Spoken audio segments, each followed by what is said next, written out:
Welcome to the Plant-Based Podcast. Did you know that plants are truly amazing?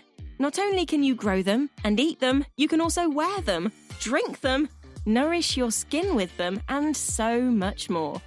Let Ellen and Michael inspire you to love plants as much as they do, as they chat with the movers and shakers in this wonderful plant-based world. So, let's dig in. Series 19 of the Plant-Based Podcast is sponsored by Queen and Fine Floral Design. Enjoy gorgeous flowers to lift your mood or gift to a loved one with stunning seasonal bouquets, monthly subscriptions, eloquent wedding flowers and home floral decorations. Queen and Fine bring nature-led designs to your home because flowers really do make people happy. Now serving in Charlotte, North Carolina, including surrounding areas, and in the UK from 2026. Check us out at queenandfine.com and follow us on Instagram at queenandfine. Hello and welcome to the Plant-Based Podcast, where we chat to the people who make the plant world grow. Today, I'm joined by Lisa Bauer, known online as Happy Plant Collector, a rising star on social media and founder of Another Plant Swap. For this week's episode, we are going to get some down-to-earth advice on keeping our indoor jungles thriving, how the houseplant community has evolved, and learn more about the Plant Swap events. So Lisa, welcome to the Plant-Based Podcast. I've got to say that you look fabulous sitting in front of all of your plants behind you. It looks like you are a plant lover, that's for sure. Oh yeah, definitely. I think we can definitely tell. So, tell me all about your houseplant love. Where did it all start? How did you get into collecting as many houseplants as you've got? Actually, I started collecting bonsai trees before I was collecting houseplants. Wow. Yeah, so when I was living back in Germany, when I was around 14-ish, I was completely into bonsai trees. I think I had like 40 or 50 different ones. Oh, wow. Yeah, and I was really proud of them. But then I kind of lost a little bit my ways for a few years when I was traveling and, uni, school, work. And yeah, I started getting back into houseplants when I moved into my flat in London. I love that. I don't think we very often on the podcast have guests who've got like a similar background into getting into plants or gardening or whatever it is, but we have never had anyone say that they had like 40-ish bonsais age 14-ish. So that's amazing. Do you what did you have? What types of plants did you have as bonsai? I mean, it was a very long time ago. I think it's 20 years ago, but I remember that I just told a friend about it today that I had one of the azalea bonsai trees. Beautiful. And it was a very rare one. It was a crafted one, which had 3 different color flower on one bonsai. So I had a white one, it was a pink one, and it was like a dark red one, I believe. Like all on the same tree. It was beautiful. That's amazing. So do you have any bonsai now? No, I don't. I do have 300 houseplants though. That's enough to look after. You don't need bonsai as well now, do you? No, but one day I will have one again or a couple. So yeah, a couple. I feel like if you get a couple, there'll be more than a couple. Like with any plant, you get 1, then you get 2, then you get 5, and then suddenly you've got 10 and 300. I know. Yeah. It's like the 1 to 13. Yeah. It's no Exactly that. So when you moved into your flat in London, what made you think to yourself, oh, I think, I'll get a plant for this flat? Or how did that transpire? It basically was when my partner and we moved together for the first time. And then we had a very dark north-facing flat, and it was very dark and gray all the time. So I thought I want to have a little bit of color in it. I went at 4 a.m. to the New Covent Garden Market with my aunt. I remember that. And I sworn to my partner, I only will get 2 plants. And I came home with 6. The addiction started straight away. You went straight. Started. Yeah, it started straight away. I love that. I'd really love to talk on this particular like episode about not just kind of like houseplant tips because we have done those quite a lot, but really just sort of about the sustainability side, some practical advice would be good, of course, but like things like Hmm. the houseplant community, and I'd love to know like you've obviously been doing this a long time and you're definitely like up and coming. You're doing like amazing stuff on social media and with your plant swap. Like since you've been doing it, have you seen the houseplant scene change? Like have you seen the community change over the last however many years? So yeah, definitely. I mean, I host another plant swap, and I've been hosting those all over the UK, and Scotland, like Manchester, all the way everywhere. And what I find in like the recent 2 years that people grow closer together. There's been so many times like they started connecting over plants and then became really, really close friends about yeah, anything in life. And Mm. it's very nice. And like it whole like the first time it started, it was during lockdown when we were all isolated here in the UK, and then we escaped to social media, obviously, because we had not much to do. We weren't allowed to go out, go into the nature here, maybe I think we were allowed a 10-minute walk a day or something. I don't fully remember it. It seems Something like like ages. that. Yeah. Yeah. So I personally well, made a lot of friends online, yes. And so after lockdown, my first thought was like, let's all celebrate together. And then that's how another plant swap came along. But yeah. So It's now everyone is looking forward to those couple of events in the year just to spend time with people, like-minded people, which loves plants. So basically, houseplants bring people together, don't they? Like nature in general, whether that's indoors or outdoors, plants, flowers, it does. It really helps connect people and build a good community. And that's what your plant swap has done as well. So tell us a little bit more about the plant swap. Yes. So plant swap is an event where people come. Last one was in London, and we nearly had 200 people at another plant swap. And we host talks, we have drinks together, people bring coffees, someone brought brownies for everyone. So it's not just about plants anymore, it's Yeah. more about the community. And the community grown so much over the last 5 years, which is insane. The first plant swap was with 25 people. Wow. And now it's Yeah, and 200. I know, and it just keeps growing. And it was sold out for with 200 people, so there probably would have come a lot more people just to be part of the community, which is great. Where can people find out more about plant swap if they're interested while they're listening to this? Yeah, so we have a website. It's anotherplantswap.com and on Instagram and Facebook at Another Plant Swap.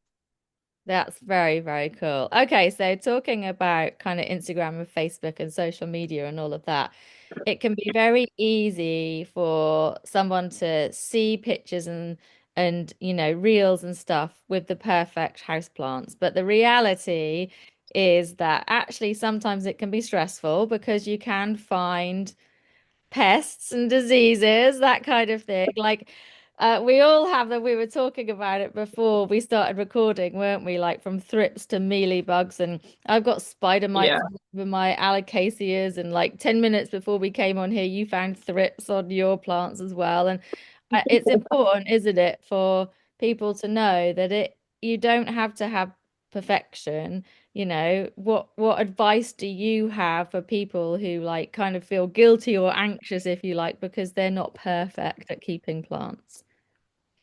I don't think there is such a thing than a perfect plant. I mean, my plants are clearly not perfect. I have thrips at the moment. I've been dealing with thrips all year and I can not really get them under control.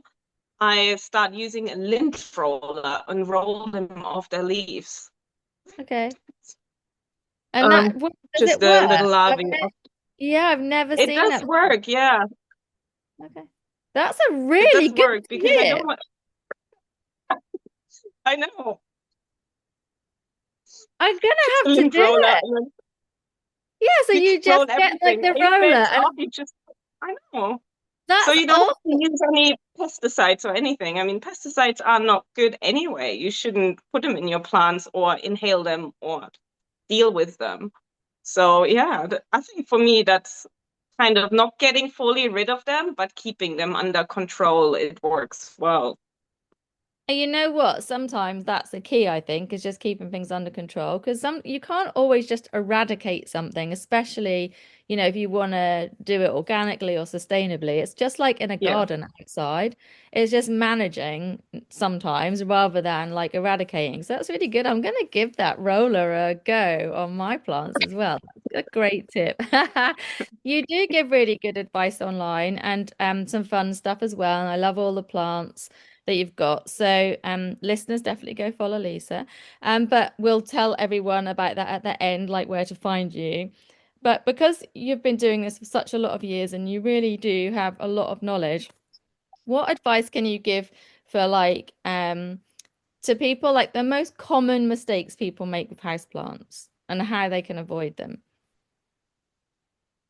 So definitely one of the most common mistakes is that someone doesn't get the right plant for their space.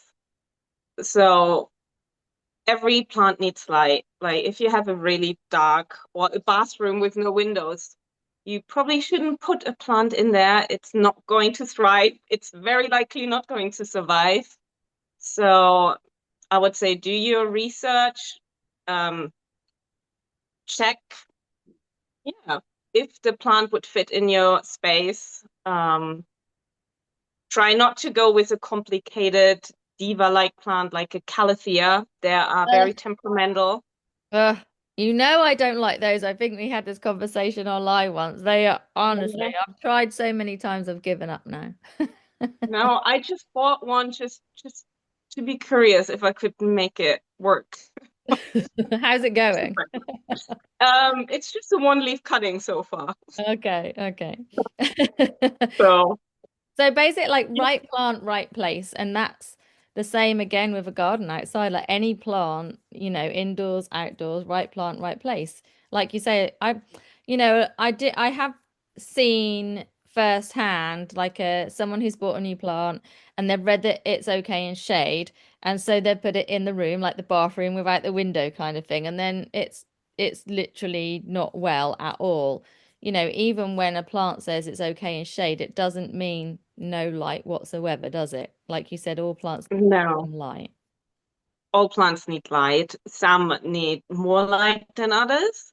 Mm, Some are okay for bright indirect light, which I would say is like um, a meter behind a window with the yeah. curtains on. Um, yeah. And another tip is don't overwater, or as I say, don't kill them with kindness. You mean well, but it's not doing well for the plant. Yeah, so I'm going to tell you a quick story about that. And I'm pretty sure I've maybe told this on the podcast before, okay? But for those who haven't heard, one of my very bestest friends, and I love her dearly, so if she listens to this, I'm so sorry. I'm not going to name her, but she will know it's her. I was Good. staying I was staying at her house and she said, let's have a houseplant day because she's got loads of houseplants, but she's still kind of new to it. But it's just she's now Yeah. loves it and I give her some and I propagated some, da da da. Anyway, I said to her, she said, oh, this isn't growing very well, this isn't doing very well, etc., etc. And I was like, how often do you water them? And she said, oh, not much. And I said, okay, then. So we got all the houseplants into the kitchen because we wanted to like repot and do stuff. And they were absolutely drenched. And I do mean drenched. Like you could lift them out of the pot and squeeze the pot and it was like it was, they were like all completely saturated. Talk about over watering. And I Oh was my like, God. oh my gosh, you just said not much. What do you mean not much? How often do you water them? Do you know what I mean? And she was like, oh, I thought they needed more than that. I was like, well, no, the roots will just rot. And then she was like, I feel like I'm being told off. I'm like, you are being told off. Oh my God. I do have to say that I drenched the soil on my Maranta and it's very, very happy like this. And I haven't figured out why.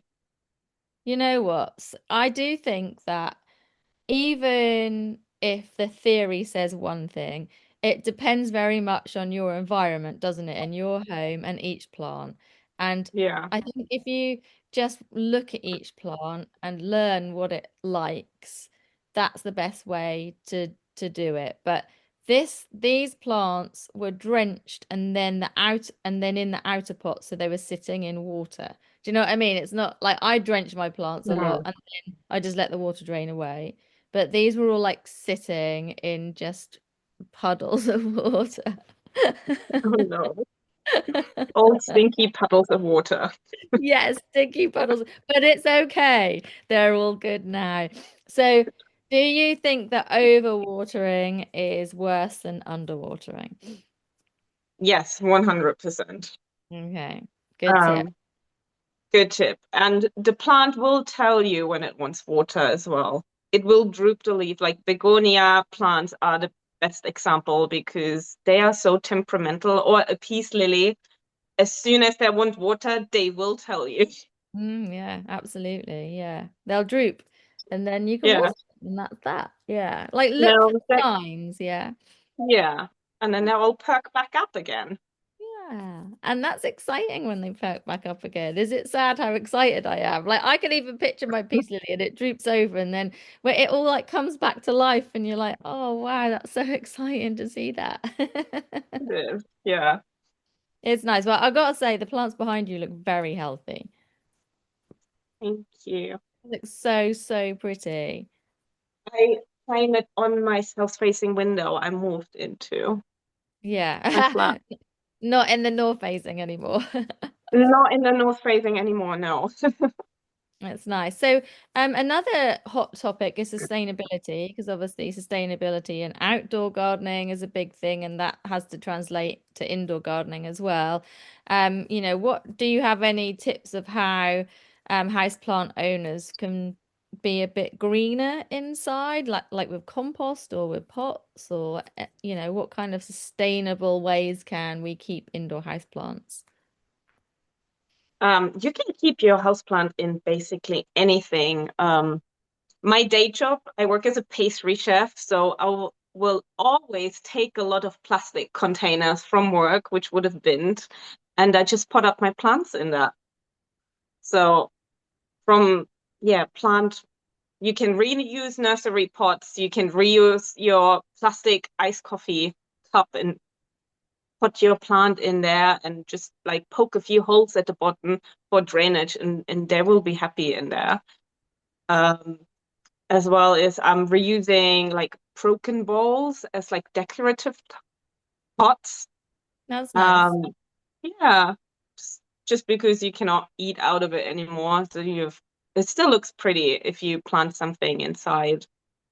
Um, I am using semi-hydro, so most of my plants are not potted in soil, in traditional soil. I'm using semi-hydro with self-watering pots Okay. because with 300 plants, I would water every single day, all day long. So just Yeah, explain that. Can you so explain that for basically listeners? my Yes, so if the semi-hydros are different little rocks like lava rocks, cellulite. Some, if it's a plant which needs a lot of moisture, I'm going to put some perlite underneath between it, or sometimes even moss, and then I just put them in there, which reduces pests and fungus gnats. And then I just put a little bit of water in the bottom, and then if the pot is empty, I'm just topping up the pot. That's really If that makes cool. sense. That's a really nice way Yeah. to grow stuff as well. Yeah. When I propagate some things, I just put them Yeah. in water, like in a vase or like kind of like a test tube or a jar that I've saved or whatever. And I love seeing the roots grow. Like it's such a nice way, Yeah. isn't it? Where you can actually see them like grow and get bigger. Yes. So most of my propagations are in reused coffee cups, plastic coffee cups, and then I just fill them up with water. So it's really nice to see them grow there. Really That's interesting. really cool.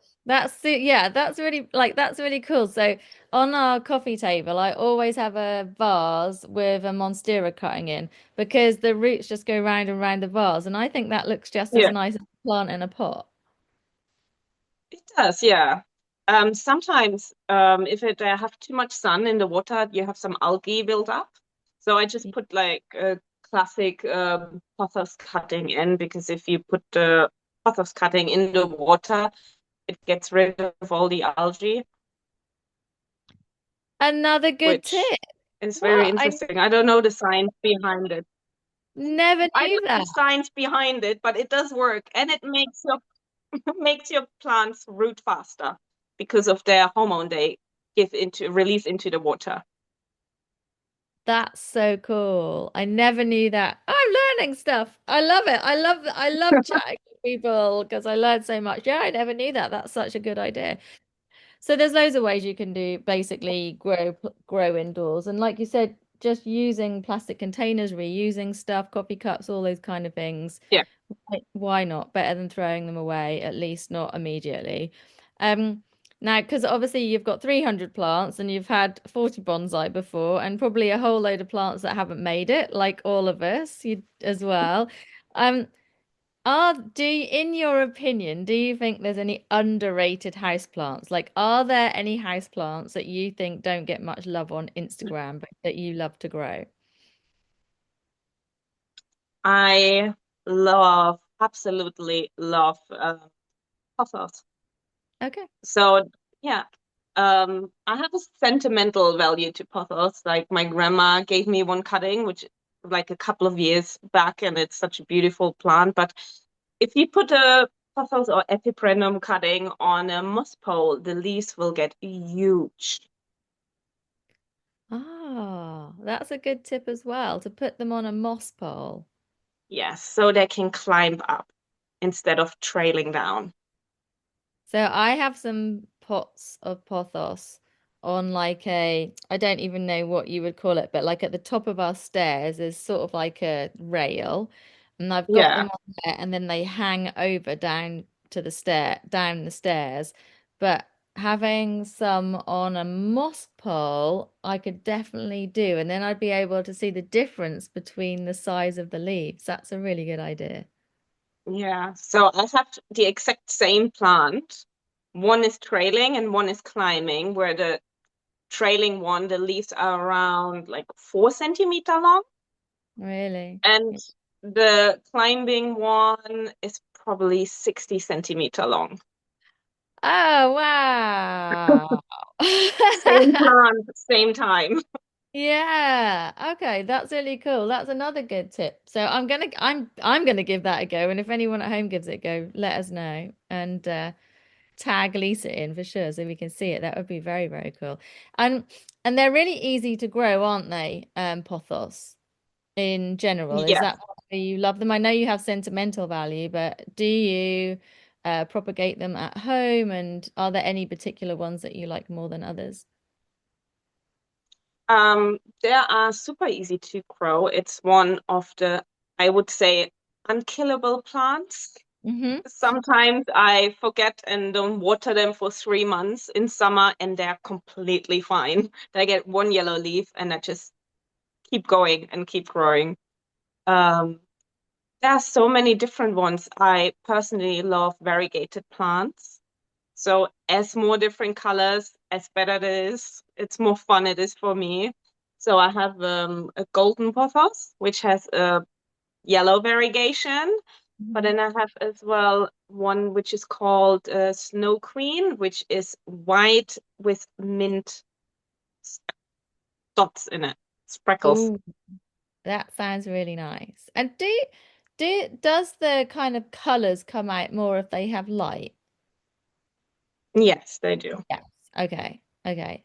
That's good to know. Just because I've got these ones at the top of my stairs and the ones closer to the window look, I don't know, more vibrant. I mean, they're all fine. They're all growing, no problem. It's just the colors are a little more vibrant closer to the window. Okay. Yeah. My dog, I gotta just say, is sitting here looking at you on the screen. Like she's just sitting here staring, like out of her side eyes, if to say, who's that? What's going on here? Like, who's that person? Yeah. So at the moment, do you have a favorite houseplant? Ooh, Mm-hmm. that's a tough one. Mm-hmm. Um, Probably one which I bought, but officially won, which I told my other half to bring a new plant home. I got a variegated Christmas cactus. Oh, nice. Yeah, Variegated. Yes. yeah, which with white variegation. Oh, yeah, that's nice. And good time of year for a Christmas cactus as well. Yeah, Oh, pretty. Um, there's this place in Charlotte, and I know you have a friend here in Charlotte. So yeah, next time you come over, I'm going to take you to this houseplant nursery, which is amazing. There's just so many different houseplants that you very, very rarely see in the UK.